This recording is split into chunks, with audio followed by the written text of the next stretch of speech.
রুটি পরোটা দিয়ে এই দেশি মুরগির ঝোল কিন্তু দারুণ মজা লাগে। দারুণ এই রেসিপিটা আপনাদের সঙ্গে কিন্তু শেয়ার করব। তার আগে বললে আমার চ্যানেলটি ভালো লাগলে প্লিজ সাবস্ক্রাইব করে দেবেন। ফেসবুক থেকে দেখলে লাইক, কমেন্টস, ফলো দেবেন। চলুন দেখে নিয়ে এই দারুণ রেসিপিটি কীভাবে করলাম। প্রথমে একটি মুরগি নিয়েছি আমি। মুরগিটাকে কেটে পরিষ্কার করে ধুয়ে নিয়েছি। তারপর আমি এখানে কিছু বাটা মশলা দিয়ে ম্যারিনেট করে নিয়েছি। জিরা বাটা, আদা বাটা, মরিচের গুঁড়া এবং হলুদের গুঁড়া, লবণ দিয়ে ম্যারিনেট করে রেখে দিয়েছি। তারপরে অন্যদিকে চুলায় প্যান দিয়ে পেঁয়াজ রসুন ভেজে নিয়ে সেখানে আমি মশলাগুলো অ্যাড করেছি। ধনিয়ার গুঁড়া, তারপরে হলুদের গুঁড়া, জিরার গুঁড়া, লাল মরিচের গুঁড়া, স্বাদ মতো লবণ এবং বাটা মশলার ভিতরে আদা বাটা, জিরা বাটা এগুলো দিয়ে আমি ভালো করে কষিয়ে নিয়েছি। স্বাদ মতো লবণও দিয়েছি। তারপর আমি ম্যারিনেট করা মাংসটাকে দিয়ে ভালো করে কষিয়ে সেখানে আমি আলু অ্যাড করে দিয়েছি।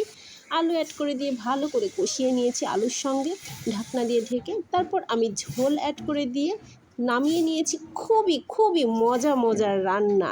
এটি কিন্তু যে কেউ ট্রাই করতে পারেন এভাবে করে।